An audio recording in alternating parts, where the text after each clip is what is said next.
Selamat pagi Bapak-Bapak, Ibu-Ibu sekalian. Terima kasih atas kehadirannya dalam forum Public Expose kali ini. Kami menganggap bahwa Bapak-Bapak, Ibu-Ibu sekalian, kehadiran Bapak-Bapak dan Ibu-Ibu sekalian sangat berharga karena kami menganggapnya sebagai teman-teman dari KARS atau Mitra Dharma Tbk. Kalau kita lihat daftar pemegang saham, maka jumlah pemegang sahamnya kalau dibandingkan dengan beberapa waktu yang lalu, beberapa bulan yang lalu bahkan, itu jumlahnya sangat meningkat drastis. Oleh karena itu dalam kesempatan ini saya ingin sedikit memberikan semacam gambaran mengenai profil perusahaan, ya, dengan terutama lebih ditujukan untuk teman-teman yang baru pertama kali bergabung dalam forum ini. Next. Ya, jadi di sini ingin kami sampaikan bahwa sebetulnya PT Industri dan Perdagangan Mitra Dharma Tbk ini adalah company yang sangat tua, 1969 sudah berdiri, ya. Dan pilar-pilar utama dalam bisnisnya juga merupakan company yang sangat tua, yaitu misalnya PT Niwrata Motor yang merupakan pilar utama dari Mitra Dharma, itu adalah company yang didirikan pada tahun 1961. Ya, demikian pula dengan Meka itu 1984 dan andalannya sendiri sejak tahun 1995. Untuk milestone pentingnya adalah bahwa tahun 2017 kita melakukan penawaran umum IPO di Bursa Efek Indonesia. Kode kita adalah KARS. Catatan penting lainnya adalah kita tahun 2008 sudah mengenalkan brand KARS, tapi yang lebih penting saya kira adalah pada tahun 2020-2021 adalah suatu masa, 2 tahun ini adalah masa di mana kita juga ikut terdampak dari COVID-19, ya. Nah, kita mulai bangkit kembali pada tahun 2022, ya, seiring dengan membaiknya kondisi pandemi, maka kita juga sudah mulai ikut menggeliat kembali. Jadi boleh dibilang bahwa periode konsolidasinya sama dengan periode pandemi, dan seperti juga pandemi ini mesti ada lanjutannya, tentu saja mesti ada lanjutannya, ya, kira-kira begitu. Next. Nah, secara summary kita bisa bilang bahwa 3 pilar utama bisnis kita adalah yang otomotif, ya, dealership Toyota di Jawa Tengah dan Yogyakarta kecuali Kudus dan Jepara di bawah bendera brand kita kenal sebagai Nasmoko. Jadi kalau ke Jawa Tengah itu kalau lihat Nasmoko itulah perusahaan yang atau cabang dari dealer Toyota atau dealer Toyota yang berada di bawah Mitra Dharma Tbk atau Niwrata Motor. Selanjutnya kita ada juga pilar yang kedua, yaitu andalan finance. Tapi dengan segala hormat mohon maaf bahwa pilar ini dihentikan usahanya oleh Otoritas Jasa Keuangan per Maret 2022. Informasi ini kita sampaikan juga dalam keterbukaan informasi kita. Dan mungkin pada kesempatan ini mungkin kita lihat sampai seberapa jauh implikasinya terhadap kinerja tahun 2022. Ya, kemudian kita punya after sales segment, yaitu second brand untuk after sales, ya, dengan brand Carfix, ya, seperti itu. Nah, secara umum kita adalah pemegang mayoritas saham di 3 pilar bisnis ini. Secara manajemen patut dicatat di sini bahwa per Juni 24 2012 terjadi perubahan manajemen baru, di mana yang menjabat sebagai Presiden Komisaris adalah Bapak Paulus Toto Lusida, kemudian Bapak Handi Effendi Halim masih tetap menjabat sebagai Independent Commissioner, dan kita memiliki satu Independent Commissioner yang baru, yaitu Pak Darmawan Wijaya, yaitu sama, jadi dengan Pak Toto per tanggal 24 Juni 2017. Sementara dari 2022. Sementara direksi juga dengan Bapak Sebastianus tidak lagi di kursi sebagai presiden direktur, dan saya sendiri per 24 Juni menjabat sebagai presiden direktur dengan didampingi oleh Bapak David Gemilang Iskandar sebagai direktur. Ya, ini mungkin cuma daerah kita beroperasi, tapi saya kira yang paling penting adalah di daerah Jawa Tengah dan daerah istimewa Yogyakarta, di mana 21 dealership Toyota itu ada di Jawa Tengah dan 3 dealership Toyota ada di daerah Yogyakarta. Catatan lainnya adalah 19 bengkel auto Carfix di Jawa Tengah dan ada 3 yang di Yogyakarta. Sementara untuk Jawa Barat ada 2 dan Jabodetabek ada 7 outlet. Ya, jadi tapi yang mungkin yang penting adalah job kita pada saat ini masih berkonsentrasi di daerah Jawa Tengah dan di daerah istimewa Yogyakarta. Nah, kalau kita lihat komposisi pemegang saham ya, ini per kapan ya? Ini per September ya. Per September itu Bapak dari Trimegah Sekuritas itu memegang saham terbesar. Kemudian ada Wiser Global Capital 9,3% dan Bapak Paulus Toto Lusida 6,67%. Ya, masyarakat sisanya. Kalau lihat dari lokasinya tentu saja bahwa sebagian besar atau 80% dari pemegang saham Kars berada di Pulau Jawa. Saya kira itu yang saya sampaikan. Next. Nah, ini adalah saya kira adalah milestone yang sangat penting ya, yang perlu kita ketahui, terutama untuk menjawab pertanyaan yang terkait dengan pergerakan harga saham kami. Jadi saya kira milestone yang paling pentingnya adalah pertama, titik tertinggi profitability kita adalah terjadi di tahun 2018, di mana profitability-nya adalah sekitar 237 billion ya.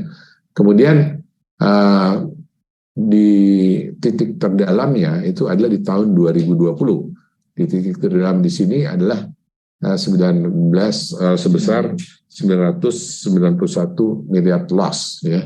Ini saya boleh dibilang bahwa losses ini adalah diakibatkan oleh bersih-bersihnya manajemen Bintrako terhadap terhadap Andalan Finance Indonesia.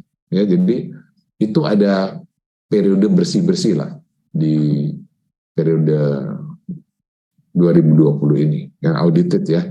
Nah, kemudian bersih-bersih ini berkurang di tahun 2021 menjadi 428. Jadi bersih-bersihnya yang dilakukan mainly di 2020 berlanjut ke 2021. Tentu apa yang dilakukan di tahun 2020 tidak terlepas dari kerugian yang terjadi dalam 2019. Itu adalah saat di mana kita mendeteksi adanya masalah di operasi financing kita. Ya, jadi di situ kemudian akibat pandemi dan sebagainya, relaksasi, kami melihat bahwa pembersihan perlu dilakukan berlanjut sampai tahun 2021. Ya, jadi of course makin lama makin berkurang sehingga kita non profit after tax kita bisa mencatatkan positif di first 6 months tahun 2022 ya. Kemudian di 9 months tahun 2022 ini profitability kita membaik kembali, jadi sudah biru ya dari sejak 6 bulan pertama biru, kemudian di 9 bulan ini biru lagi. Ya, mohon doa restu supaya kita juga berakhir dengan biru di akhir 2022 setelah audited. Ya, saya kira itu adalah milestone penting dari segi profitability. Namun patut dicatat juga bahwa di tanggal 24 Juni tadi sudah saya sampaikan bahwa ada manajemen baru, ya, ada manajemen baru di mana terjadi penggantian seluruh jajaran komisaris kecuali komisaris independen, ya, kemudian juga pergantian mundurnya Bapak Sebastianus Budi sebagai presidir ya di situ ya. Ya, next. Nah, ini saya kira yang harus menjadi catatan untuk tahun 2022.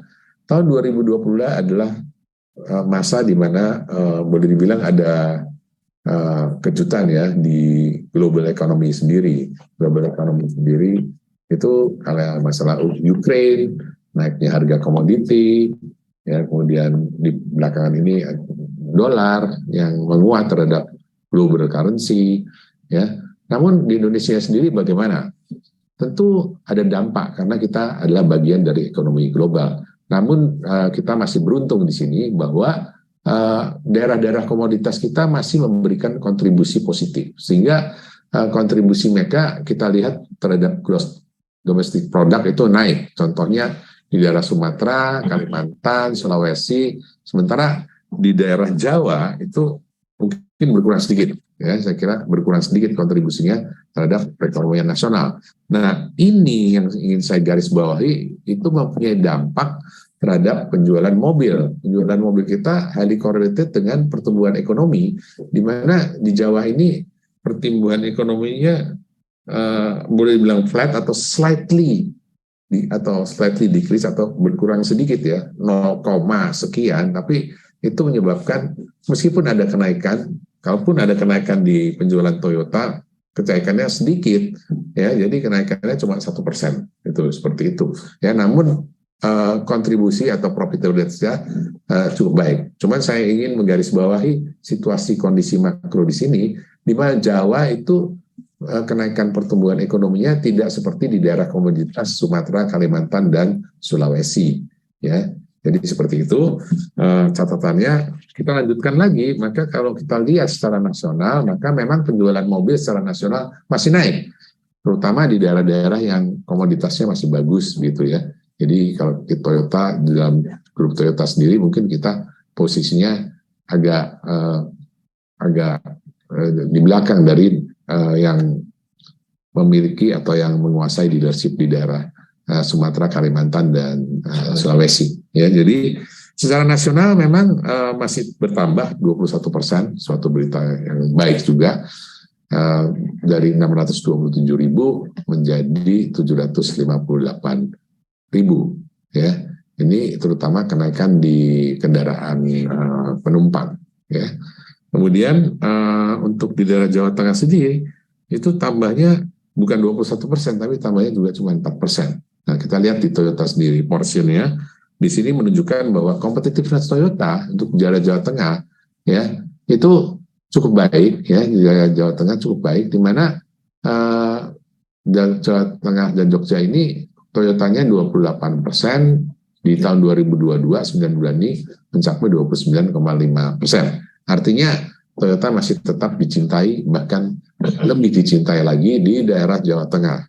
Ya, jadi ada kenaikan market share sebesar 20%, jadi 29,5%. Ya, seperti itu.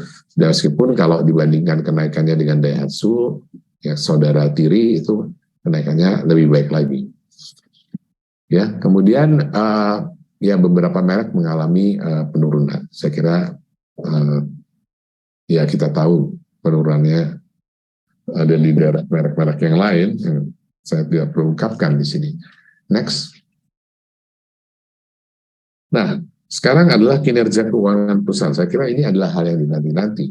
Ya, jadi ini yang saya katakan untuk segmen otomotif ya, Toyotanya itu jualannya lebih relatif flat, ya, atau naik cuma sebesar 1% gitu, ya. Marketnya Jawa Tengah Jogja naik sebesar 4%, tapi kenaikan ini diambil dibagi-bagi bersama brand yang lain, ya, ada yang naik turun lah kesannya seperti itu, ya. Nah, ini catatan yang penting, naik 1%, ya. Kemudian kita mau menonjolkan juga di sini bahwa kenaikan porsi SUV dan MPV kita itu lebih baik atau lebih tinggi dibandingkan periode sebelumnya. Ya, SUV-nya ini menyangkut mengenai masalah mix ya. Tahun lalu mungkin dia 28%, tapi sekarang 26%. Nah, MPV-nya 44% menjadi 50%. Ya, kita tahu di MPV ini ada Avanza dan Innova. Nanti kita akan lihat bahwa informasi penting ini punya dampak terhadap profitability daripada New Rata Motor.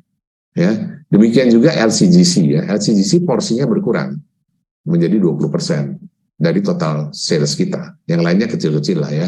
Seperti itu. Jadi naiknya proporsi dari MPV itu masih dicintai, berarti masih dicintainya Avanza dan Innova di sini ya. Kalau SUV kan ada Race, Rush ya seperti itu. Fortuner juga memberikan kontribusi yang cukup baik ya di situ. LCGC turun ya, semoga tahun depan bisa naik lagi, terutama dengan harga bensin yang naik di semester kedua ini ya.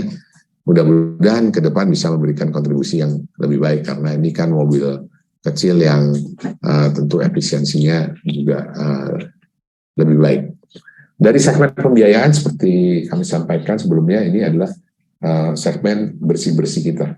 Ya, jadi tidak banyak yang kita harapkan di sini, kecuali bahwa di segmen ini kontribusi loss-nya berkurang, cadangannya. Bukan nggak ada, tapi masih ada, karena kita masih dalam periode bersih-bersih dan collection seperti itu. Ya, sementara di segmen penajual, meskipun ada peningkatan, ya ini suatu berita bagus, ya masih negatif sedikit, ya kalau dibandingkan total.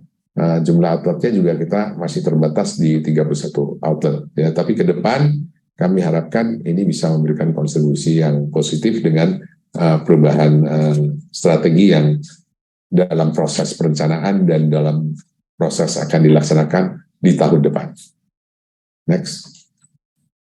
Ya, baik. Sekarang kita sampaikan bagaimana kontribusi daripada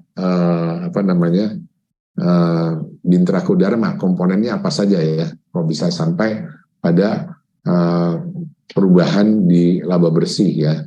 Perubahan laba bersihnya ini cukup drastis, 9 bulan pertama dari minus 384 menjadi positif 112 miliar.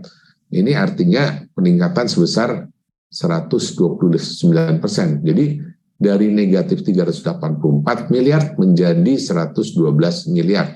Ya, saya kira ini berita bagus ya, yang kami mohon restu dari teman-teman Cars yang menjadi pemegang saham untuk mendoakan supaya ini bisa berlanjut di akhir tahun ini dan juga di tahun depan. Baik, saya mulai dari pendapatan dulu ya. Kita lihat di sini bahwa pendapatan dari 9 bulan 2021 itu berasal dari otomotif itu 3,3 triliun ya, di mana totalnya itu 3,5 triliun. Sedangkan di yang kedua adalah di periode 9 bulan pertama 2022 itu dari 3,4 triliun menjadi 3,9 triliun ya. Ini suatu peningkatan yang boleh dibilang cukup luar biasa, di mana totalnya menjadi dari 3,58 triliun menjadi 3,98 triliun atau kenaikan sebesar 11% ya. Kalau kita lihat di sini itu kontribusi dari financing company ya berkurang dari 102 menjadi hanya 14 miliar ya. Jadi ini catatannya ya, pendapatan. Kemudian dari sisi laba kotor, kita lihat juga bahwa secara total laba kotornya itu dari 113 miliar menjadi 482 miliar. Sebuah kenaikan yang cukup luar biasa, oleh karena kalau kita lihat di sini kenaikannya adalah sebesar 328,1%. Nah ini tentunya akibat daripada efek bersih-bersih, sehingga laba kotor dari yang sebelumnya minus 361 miliar di segmen pembiayaan itu menjadi hanya 55 miliar laba kotornya, negatif 55 miliar. Tentu ini berdampak pada sisi operasional, di mana yang besarnya ini laba operasinya minus 461 yang dari sisi financing menjadi minus 53 miliar ya. Sementara laba operasi dari otomotifnya meningkat dengan cukup drastis ya, dari atau kita lihat di sini 222 miliar menjadi 329 miliar secara total ya dari sisi sektor otomotifnya. Ini berarti kenaikan lebih kurang 48%. Ya, kalau dilihat dari secara total, tentu saja naiknya dahsyat luar biasa. Jadi naiknya dari minus 263 menjadi 269 miliar atau kenaikan sebesar 202 miliar. Nah, di sini kita lihat bahwa peranan bersih-bersihkan dari andalan finance itu ya dampak yang luar biasa sekali. Yang juga patut dicermati di sini bahwa otomotifnya juga memberikan kontribusi yang luar biasa. Nah, kontribusi yang luar biasa dari otomotif ini tidak lain tidak bukan seperti yang saya sebutkan sebelumnya pada peta produk mix kita itu disebabkan karena kontribusi dari MPV dan SUV yang cukup besar. SUV terutama di sektor segmen Fortuner, dan kalau MPV terutama di sektor dari Kijang Innova, ya seperti itu. Jadi ini luar biasa sekali kontribusinya.